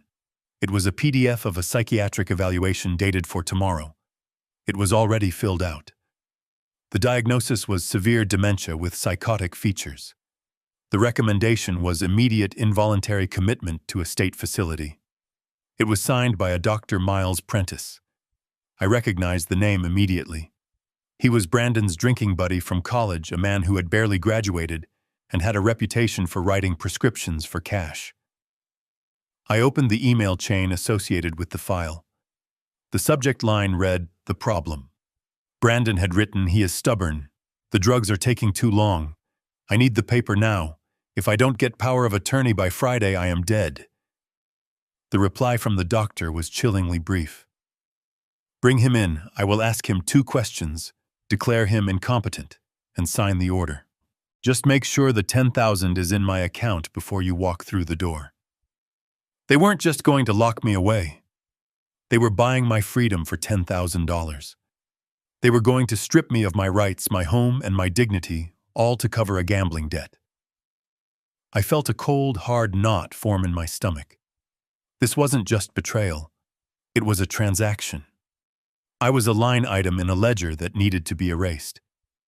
I reached into my pocket and pulled out the encrypted USB drive Kowalski had given me. My hand was steady now. I plugged it into the port. A window popped up. I selected every file, every forgery, every damning email and dragged them over. The progress bar crawled across the screen. Copying 25%. 50%. I stared at the door, listening for the sound of the bathroom unlocking down the hall where Monica was still suffering, or for the sound of Brandon's car pulling into the driveway. 75%. The seconds stretched into hours. 99%. Complete.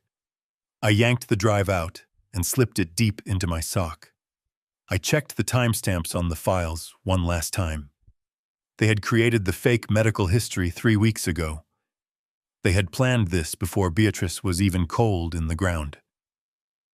I stood up and carefully pushed the chair back to its exact original position. I left the screen on just as I had found it. Let him think he was safe. Let him think his plan was perfect. I had the evidence. Now I just needed to survive the appointment. The doorbell rang at 2 in the afternoon, cutting through the tense silence of the house like a knife. I was sitting in my armchair, staring at the blank television screen, my hands resting limply in my lap. I heard Brandon rush to the door, his footsteps heavy and eager. He pulled it open, revealing a man I recognized instantly from the photo in the email chain. Dr. Miles Prentice. He did not look like a healer. He looked like a man who was sweating out a hangover. His suit was expensive but ill-fitting, and the smell of strong peppermint could not quite mask the underlying scent of stale bourbon. He carried a leather satchel, but I knew it did not contain a stethoscope or a blood pressure cuff. It was there to carry away his bribe. He walked into the living room and barely glanced at me. There was no compassion in his eyes, just the dull, flat look of a man performing a transaction. He pulled a metal chair over and sat in front of me, blocking my view of the empty room. "Mr. Dawson," he said, his voice bored, "can you tell me your name?" I let my head loll to the side, keeping my mouth slightly open. I blinked slowly as if the effort of processing the question was too much. "Gerald," I mumbled, slurring the syllables. "Beatrice. Is she making dinner?" Prentice did not correct me. He did not check my pupils. He did not ask me to count backwards from 100. He just nodded and pulled a clipboard from his bag. "And what year is it, Mr. Dawson?" I stared past him at the wall. 1980, no. 90. I want to go home. "That is all I need," Prentice said. He did not spend more than 2 minutes on the examination. He clicked his pen and began writing furiously on the form attached to the clipboard. The scratching sound of the pen on paper was loud in the quiet room.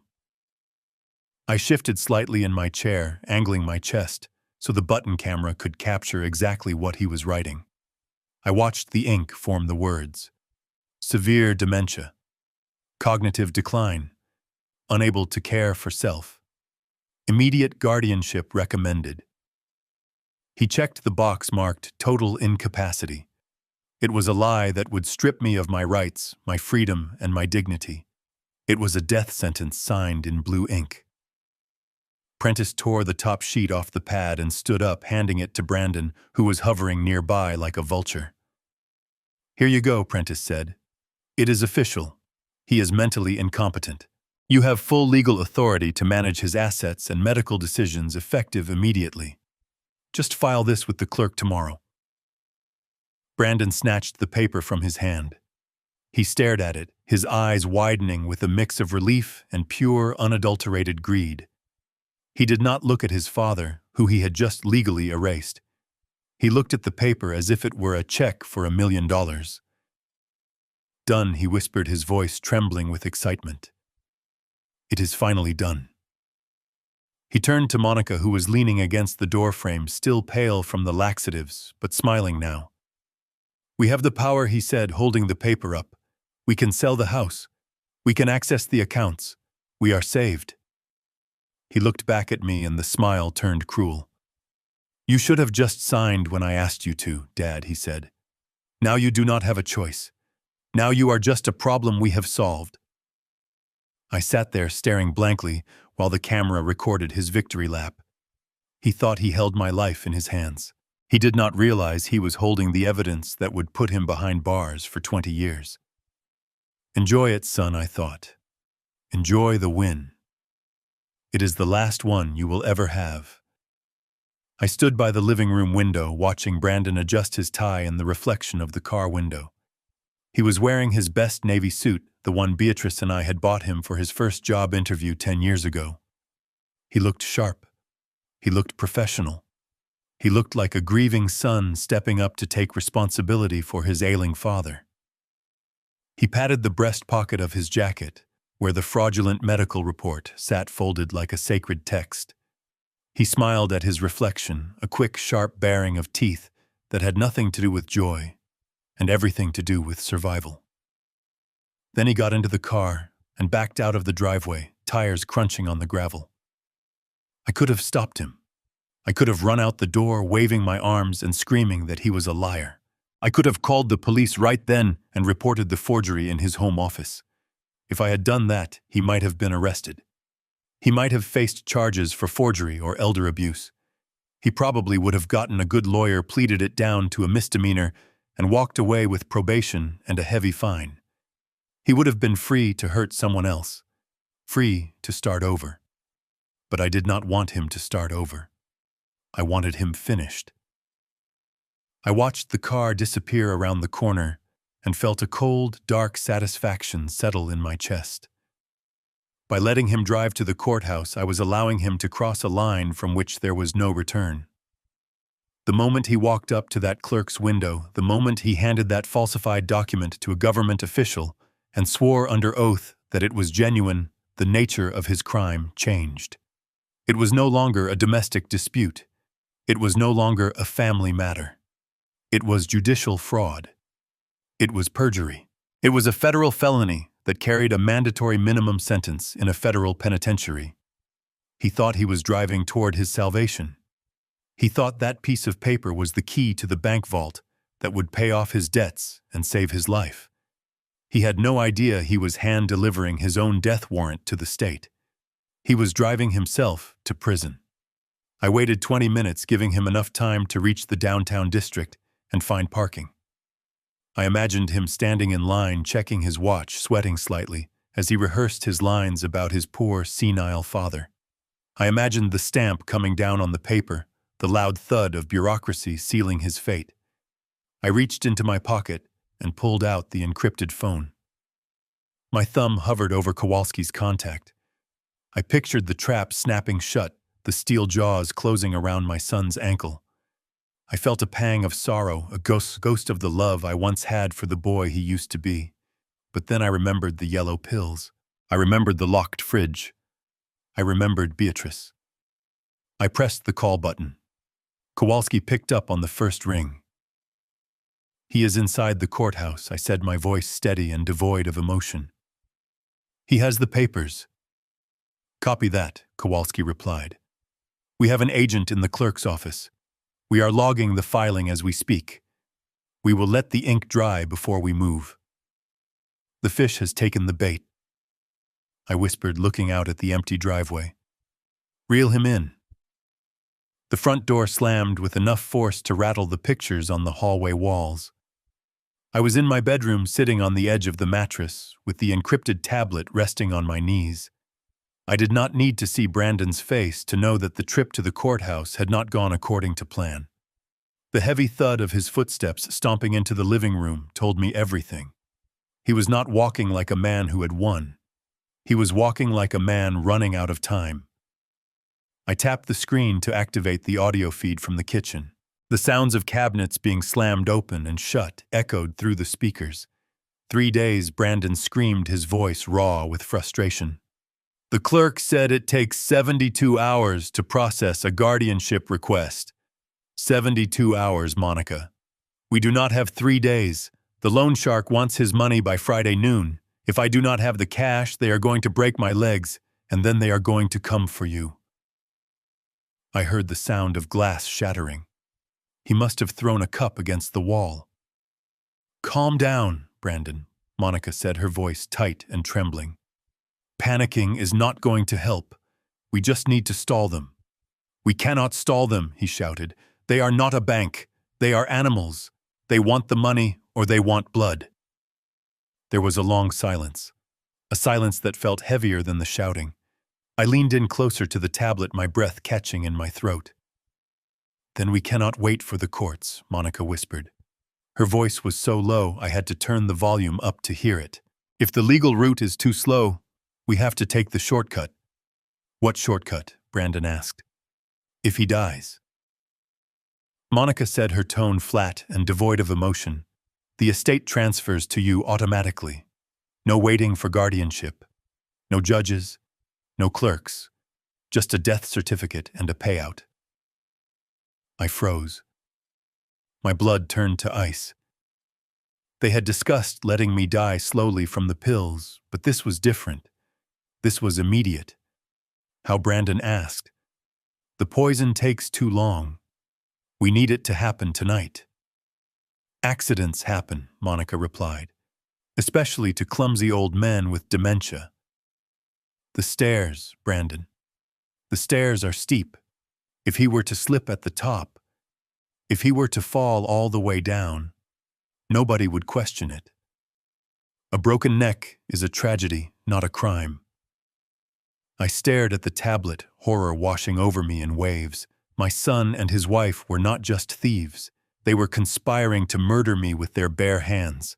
They were going to push me down the stairs in the house where I raised them. "Do it," Brandon said, his voice cold and resolved. "Grease the top step with a little oil. We will call him upstairs to fix a light bulb. When he falls, we wait 10 minutes to make sure he is gone before we call 911. I shut off the tablet, my hands shaking so hard I almost dropped it. I could not stay in this room.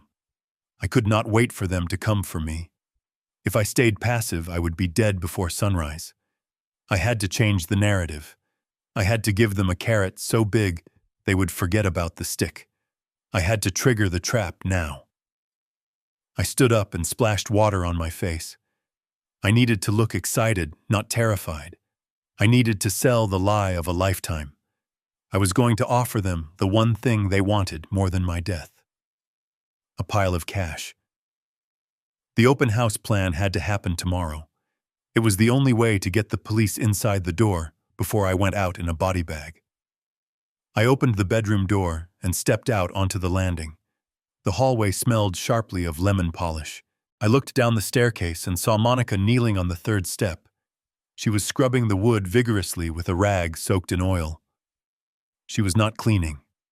She was turning the hardwood into a sheet of ice. If I stepped on that with my socks, I would not just fall, I would launch into the air and break my neck on the marble foyer below. She looked up when she heard me, her eyes wide and feral. She hid the rag behind her back like a caught child. Brandon was standing at the bottom of the stairs, looking up at me, calculating the trajectory of my body. The trap was laid. I had seconds to dismantle it. "Brandon," I shouted, my voice trembling with feigned excitement. "I remember." It finally came back to me. Brandon frowned, his hand resting on the banister. "Remember what, Dad?" "The safe combination." "No, not the safe," I said, hurrying to the edge of the stairs, but gripping the railing with both hands so tight my knuckles turned white. "The house. I remember why Beatrice told me never to sell it on the open market. She had a buyer, a private buyer, an old client of hers from the city."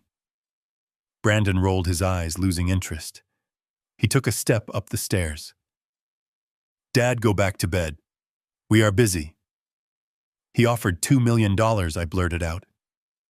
Brandon froze. His foot hovered in the air. The silence in the hallway was absolute.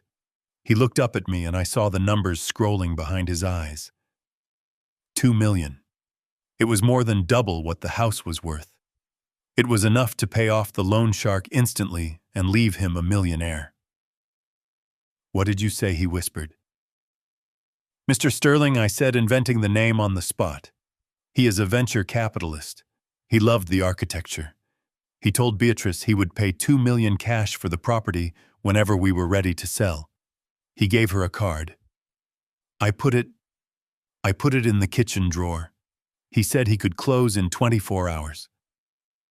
Monica stood up slowly, the oily rag dropping from her hand. 2 million cash, she breathed. "Brandon, that is. That solves everything." Brandon looked at Monica, then he looked at the stairs he had just prepped for my murder. I saw the war in his mind. Murder was free, but risky. A sale was legal and lucrative. Greed won. It always wins. "Where is the card?" Brandon demanded, his voice shaking.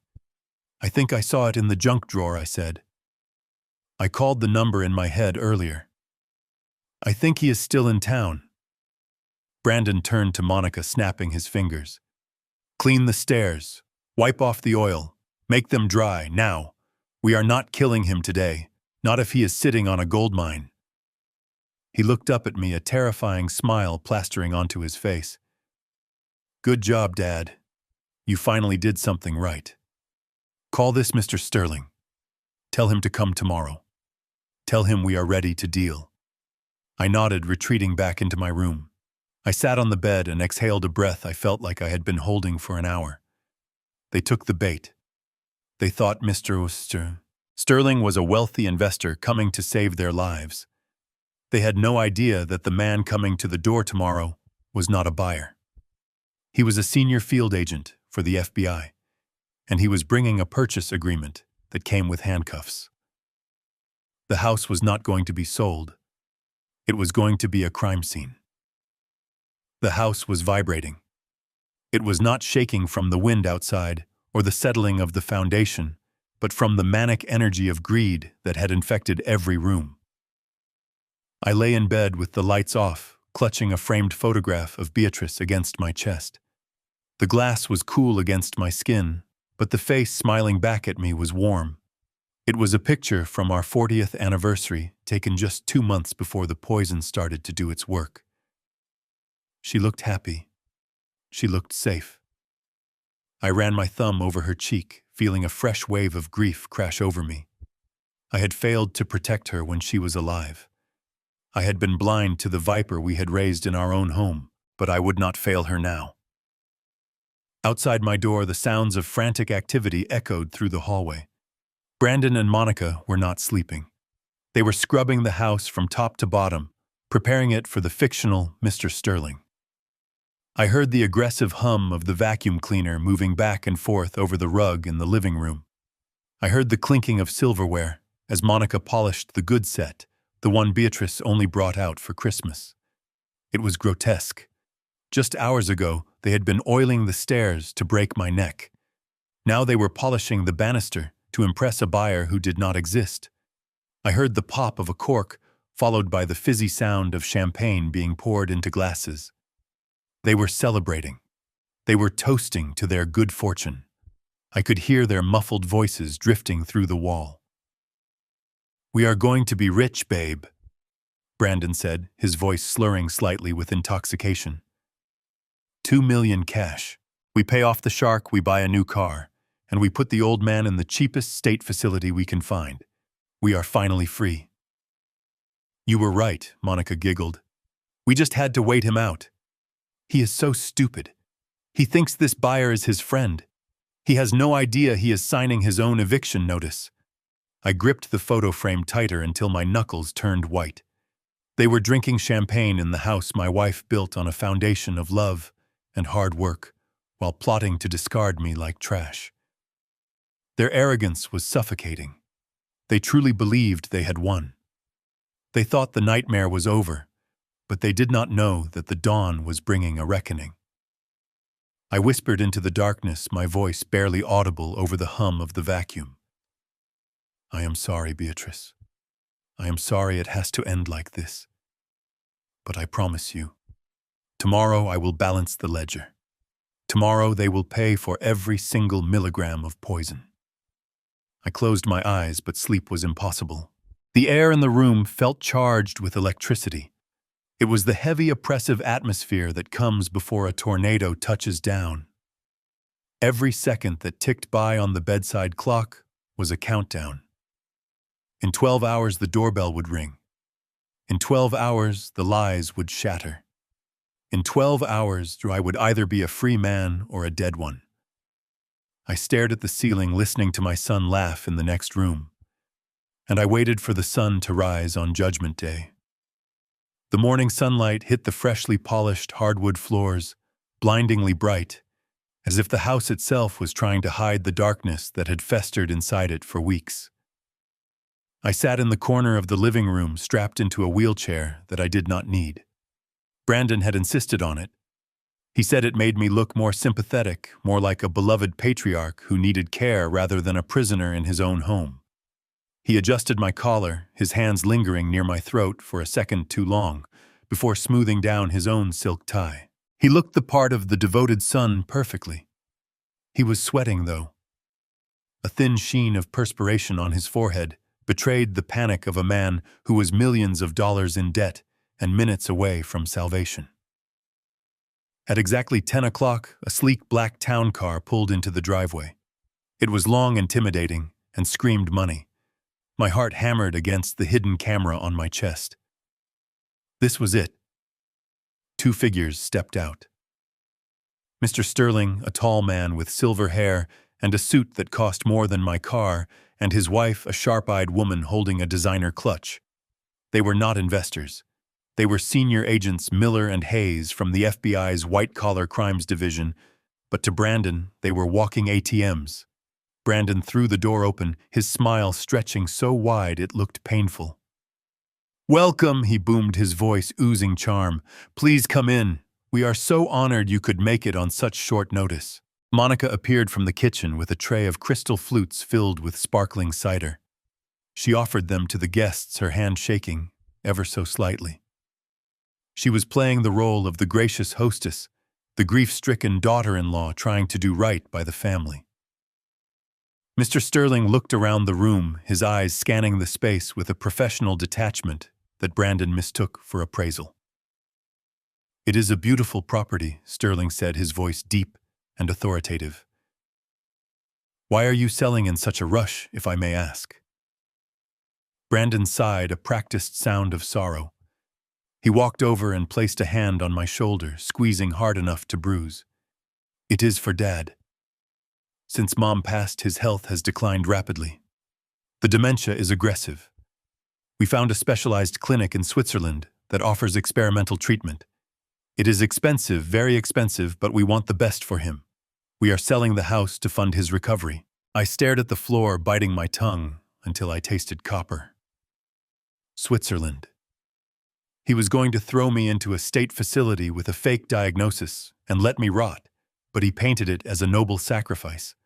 The lie was so smooth, so vile it made my stomach turn. Mrs. Sterling walked over to me. She crouched down, looking me in the eye. Her gaze was intense, searching. "And is that what you want, Gerald? Do you want to go to Switzerland?" I let my head bobble. I drooled a little. I like chocolate," I mumbled. "Beatrice likes the mountains." Brandon chuckled nervously. "See?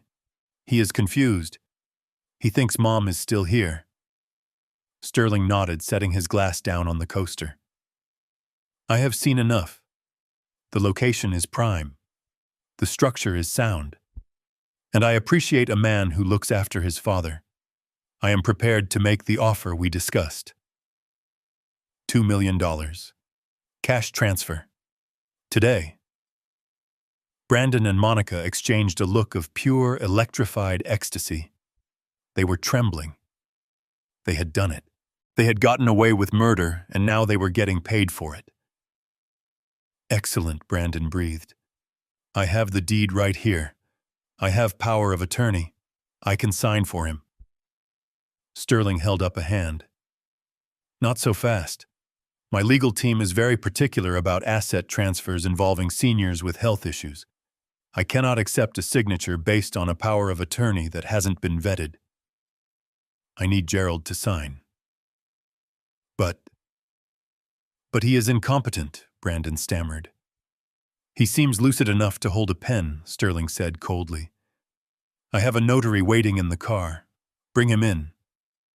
Gerald signs a statement confirming he understands the sale and the money is yours.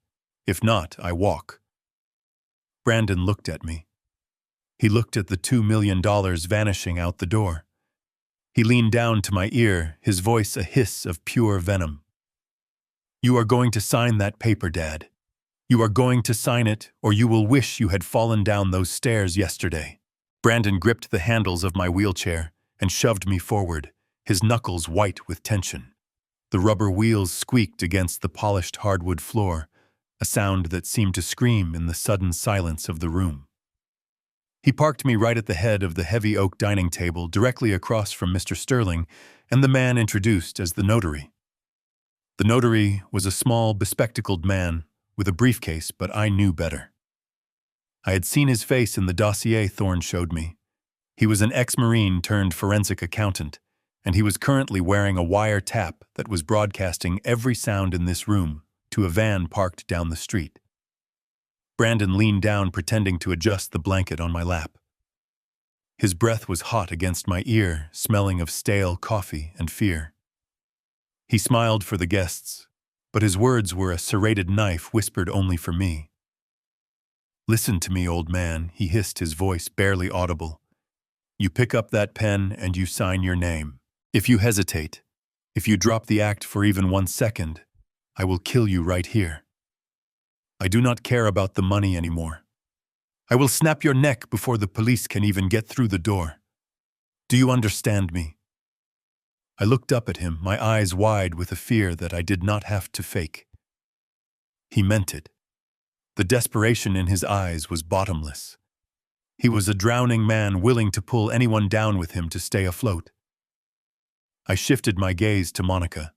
She was standing behind Mr. Sterling, hovering near the sideboard. She was not smiling. Her face was a mask of cold calculation. She held a lace handkerchief in her right hand, dabbing at her nose as if she were overcome with emotion. But as she moved, I saw the glint of steel hidden within the fabric. It was a syringe. It was loaded and ready. If I refused to sign, she was prepared to inject me right in front of the witnesses, claiming I was having a seizure, and then overdose me before the ambulance arrived. They had cornered me, or at least that is what they thought. The notary opened a leather folder and slid a single sheet of crisp white paper across the mahogany table. It was the deed to the house. Beside it, he placed a heavy black fountain pen. Mr. Dawson, the notary, said, his voice calm and steady. This document transfers full ownership of this property and all associated assets to the buyer. It is irrevocable. Do you understand what you are signing? Brandon squeezed my shoulder, his fingers digging into my trapezius muscle, sending a jolt of pain down my arm. Yes, he understands, Brandon answered quickly. He is just a little slow today. Go ahead, Dad. Sign it so you can go get your treatment. The notary did not look at Brandon. He kept his eyes locked on mine. I need to hear it from him, sir.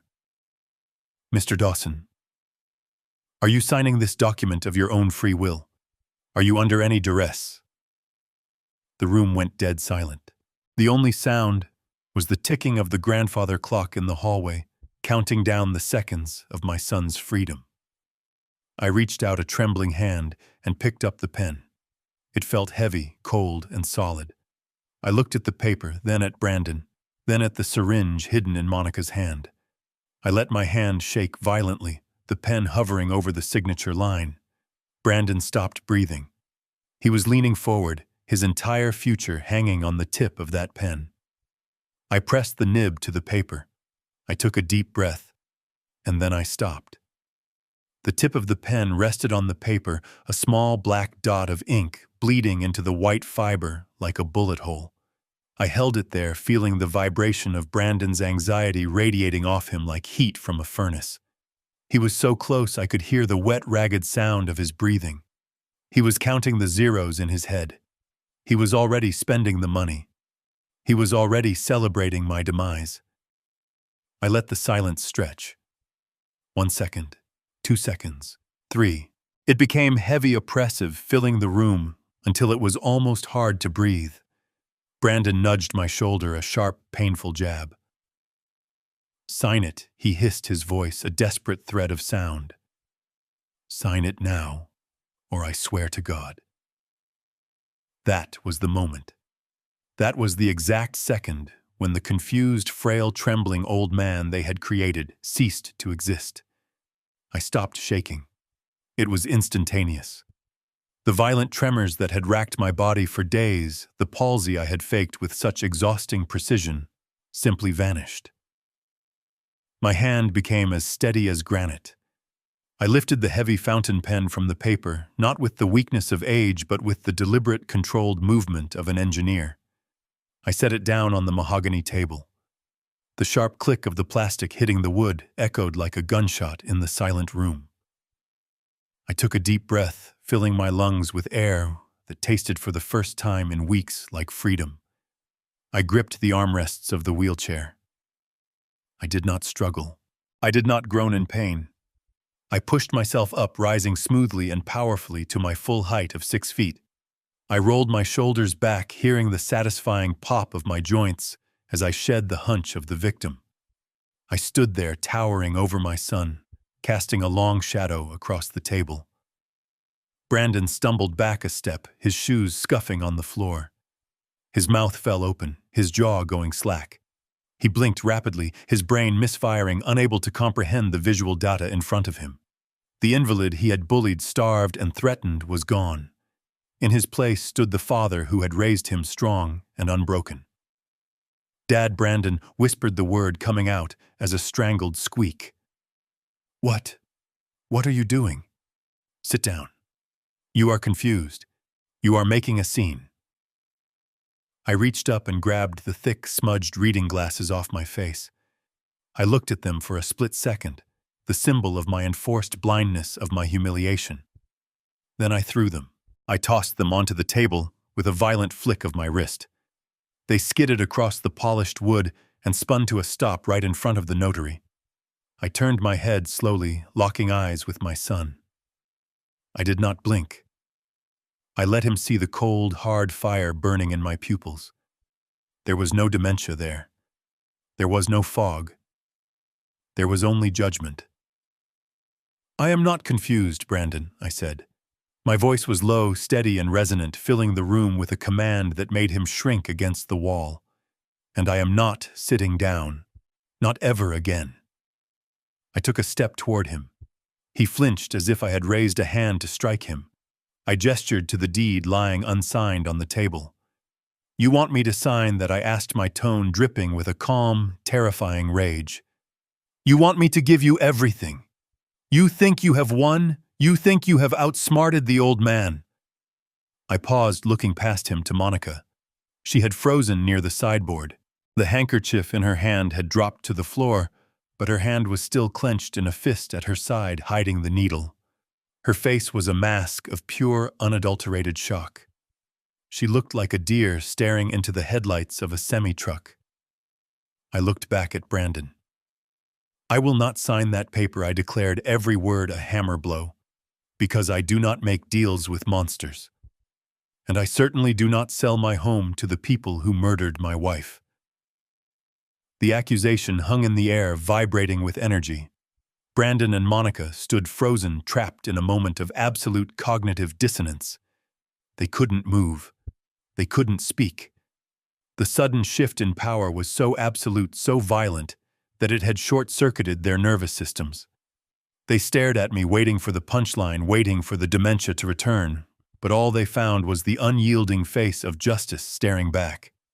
You think I am crazy, Brandon, I said, my voice cutting through the stunned silence like a razor. You think I am a senile old man who forgot his own name, but I have not forgotten a thing. I have been watching you. I have been listening to you, and I have been recording every single second of it. I reached into the deep pocket of my flannel shirt. Brandon flinched, expecting a weapon, but I pulled out a simple black television remote. To him, it was just plastic and rubber. To me, it was the detonator that would blow their lives apart. I pointed it at the massive 80-inch flat screen mounted above the fireplace, the one Brandon had bought with my credit card 3 months ago. I pressed the power button. The screen flickered to life. The image was high definition and crystal clear. It was a video feed from the hidden camera in the kitchen. The timestamp in the corner read 3 days ago. The room watched in horrified silence as the digital version of Monica appeared on the screen. She was standing over the stove holding a mortar and pestle. The audio was perfect, picked up by the microphone in my button. We need to speed up the rot, the digital Monica hissed. Fry his brain. In the living room, the real Monica let out a strangled gasp. Her hands flew to her mouth, covering a scream that was clawing its way up her throat. But the video did not stop. It cut to a new scene. This one was grainy shot in night vision. It showed Brandon sitting at his desk, scanning my signature into his computer. Just make sure the 10,000 is in my account, the doctor's voice read from the email on the screen. He is mentally incompetent. Brandon took a step back, his face draining of all blood until he looked like a wax figure. No, he whispered. No, that is fake. It is a deep fake. But I wasn't done. I pressed the button again. The final clip played. It was the deadliest one. It was the recording from yesterday afternoon. The camera angle was low, looking up from my chest button as I stood at the top of the stairs. The audio was deafening in the quiet room. A broken neck is a tragedy, not a crime. Monica's voice echoed from the speakers. Grease the top step with a little oil. When he falls, we wait 10 minutes to make sure he is gone. The sound of their own voices plotting my murder filled the room, bouncing off the walls and sealing their fate. The sheer callousness, the casual brutality of it, was undeniable. The man they were trying to sell the house to, Mr. Sterling, was staring at the screen with a look of professional grimness, but Brandon did not notice him. He only saw his life ending. Monica broke first. She let out a shriek that was not human. It was a high-pitched wail of pure terror, a sound of a woman realizing the trap had snapped shut on her neck. She dropped to her knees, clawing at her hair, shaking her head violently as if she could shake the truth away. Brandon did not scream. He snapped. The animal instinct to destroy the evidence took over. He let out a roar of incoherent rage and lunged across the room. He wasn't coming for me. He was coming for the truth. He grabbed a heavy crystal vase from the coffee table and hurled himself at the television. "Shut it off!" he screamed, swinging the vase with all his might. "Shut it off, you lying old psycho!" The vase smashed into the screen with a sickening crunch of glass and electronics. The image of the stairs fractured into a spider web of neon lines and sparks showered down onto the carpet. But the audio kept playing. We wait 10 minutes to make sure he is gone. Brandon struck the TV again and again, panting, sweating, destroying the expensive plastic, as if killing the television would kill the crime. But he was too late. The jury was already in the room and the verdict had been delivered. The shattering glass was the last sound Brandon made as a free man. Before he could raise the jagged vase for another strike against the ruined television, the atmosphere in the room shifted with the sudden violence of a thunderclap. Mr. Sterling, the man my son thought was his savior, reached into his tailored jacket. He did not pull out a checkbook. He pulled out a black Glock 19 and a gold badge that caught the light of the chandelier. Federal Agent Sterling bellowed, his voice filling the room with the authority of the United States government. "Drop the weapon and get on the ground. Now!" The illusion of the domestic real estate transaction evaporated instantly. The front door was kicked open with a deafening crash.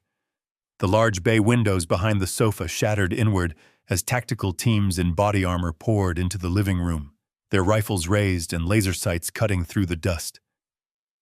The house was no longer a home, it was a takedown zone. Brandon froze, the broken vase slipping from his fingers and crashing to the carpet. He looked at the gun, pointed at his chest. Then he looked at the open door where freedom used to be. Panic, the kind that overrides all logic, seized him.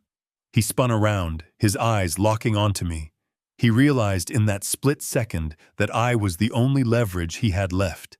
"He is lying," he screamed, saliva flying from his mouth. He lunged toward me, his hands hooked into claws reaching for my throat. He was going to use his own father as a human shield. But he never touched me. From the hallway leading to the kitchen, a massive shape exploded into the room. It was Kowalski. He had been waiting in the shadows, guarding me from the darkness. He moved with terrifying speed for a man of his size. Just as Brandon's fingertips brushed my shirt, Kowalski slammed into him like a freight train. The impact was bone-jarring. Kowalski drove Brandon into the hardwood floor with enough force to shake the furniture. I heard the sickening pop of a shoulder dislocating, followed by Brandon's high-pitched scream of agony. Kowalski did not show mercy. He twisted Brandon's arm behind his back and pinned his face to the floorboards. "You are done," Kowalski growled, his knee pressed into Brandon's spine. "Do not move or I will break the other one." Across the room, chaos erupted around Monica. The moment she saw the badges, she panicked. She tried to shove the lace handkerchief into the pocket of her dress, but her hands were shaking too badly. The white cloth slipped, and the deadly syringe tumbled out, clattering onto the floor. She dove for it, desperate to hide the evidence of her attempted murder. But Mrs. Sterling, the woman who had asked about Switzerland, was faster. She kicked the syringe away, sliding it across the floor toward the wall. Then she grabbed Monica by the hair and slammed her against the sideboard. "Evidence tampering," Mrs. Sterling shouted, kicking Monica's legs apart. "Hands behind your back!" Monica shrieked, thrashing like a trapped animal. "No, you do not understand!" It is just insulin. My husband has diabetes. Save it for the judge, Mrs. Sterling snapped, slapping the cuffs onto Monica's wrists. The metal clicked shut with a sound of finality. I stood in the center of the storm, unharmed and untouched. The room was swarming with agents in windbreakers marked FBI. They were securing the scene, bagging the syringe, photographing the smashed TV, and collecting the fake medical papers from the table. My son lay groaning on the floor, his expensive suit ruined, and his life over. My daughter-in-law was weeping hysterically against the wall. The house that they wanted to sell so desperately was now filled with the people who would ensure they never saw the outside world again. Justice had arrived, and it was loud. The fluorescent lights of the interrogation room buzzed with a low electric hum that sounded like a headache waiting to happen. The walls were a sterile, suffocating gray, and the air was recycled and cold. Brandon and Monica sat at opposite ends of the bolted metal table. They were no longer the confident conspirators clinking champagne glasses in my living room. They were stripped of their pretenses, their expensive clothes rumpled, and their wrists bound in steel cuffs that clicked against the table every time they shifted. Agent Sterling, the man who had played the role of the wealthy buyer so perfectly, walked into the room. He did not look like a friend today. He looked like the hammer of the law. He carried a file that was 3 inches thick. He dropped it onto the metal table with a heavy thud that made both of them flinch. "You are in a lot of trouble," Sterling said, his voice flat and professional. "We have the video. We have the audio. We have the forged documents from your computer, Brandon. We have the syringe Mrs. Dawson dropped. And we have the toxicology report from Beatrice's autopsy, which we expedited this morning." He opened the file and began to read the list of charges. It was a litany of destruction. Count 1. First-degree murder of Beatrice Dawson via chemical poisoning. Count 2. Attempted first-degree murder of Gerald Dawson. Count 3. Conspiracy to commit homicide. Count 4. Federal medical fraud. Count 5. Judicial fraud for lying to a federal court clerk. Count 6. Aggravated elder abuse. Brandon's face crumbled. The reality of spending the rest of his life in a concrete box crashed down on him. He looked at the agent, then he looked at his wife, and the cowardice that had defined his entire life took the wheel. It was her, he screamed, pulling against his chains. It was all her idea. "She is the pharmacist. She knows how to mix the drugs. I didn't know anything about the poison. I just wanted to sell the house. She killed my mother. She tried to kill my dad. I am a victim here." Monica's jaw dropped. She stared at the man she had destroyed her soul for, the man she had killed for. The shock in her eyes turned instantly to a burning hatred. "You liar!" she shrieked, leaping up from her chair before the guard shoved her back down. "You spineless coward! You made me do it!" She turned to Sterling, desperation pouring out of her. "He forced me. He owes $800,000 to a loan shark. He lost everything in crypto. He told me if we didn't get the money by Friday, the gang was going to kill us both. He planned the stairs. He planned the starvation. He forged the signatures. Check his bank accounts. Check his messages. It is all him." I stood on the other side of the one-way glass, standing in the dark observation room. I watched the 2 people who had lived in my house, who had eaten my food, and who had murdered my wife tear each other apart like wolves in a trap. They were screaming over each other, confessing to everything just to spite the other. Kowalski stood next to me, his arms crossed. "Do you want to go in there, Gerald?" he asked quietly. "Do you want to say anything to them?" I looked at Brandon's contorted face, red with rage and fear. I looked at Monica, sobbing and confessing. I felt nothing. The anger was gone. The fear was gone. There was only a cold, hollow silence where my love for them used to be. "No," I said, turning my back on the window. "I have nothing to say to them. They are strangers to me now. Let's go home." The gavel hit the mahogany sound block with a sharp finality that echoed through the packed courtroom like a gunshot ending a war. It had been 6 long months of depositions, evidence reviews, and the tearing open of old wounds. But today it was finally over. I sat in the front row of the gallery, my hands clasped tightly in my lap, staring at the backs of the 2 people who had destroyed my family. Brandon and Monica stood before the bench in matching orange jumpsuits. The expensive suits and the arrogance were gone. They looked small. They looked defeated. They were shackled at the wrists and ankles, and for the first time they looked like exactly what they were, criminals. The judge, a stern woman, with eyes that had seen too much cruelty, adjusted her glasses and looked down at them with undisguised contempt. For the crimes of first-degree murder, conspiracy, and fraud, she read, her voice steady and cold. I sentence you both to life in federal prison without the possibility of parole. There were no screams this time, no fighting. Brandon simply slumped forward, his forehead touching the table as if the weight of his wasted life had finally crushed him. Monica stared blankly at the wall, a shell of the woman who thought she could outsmart the world.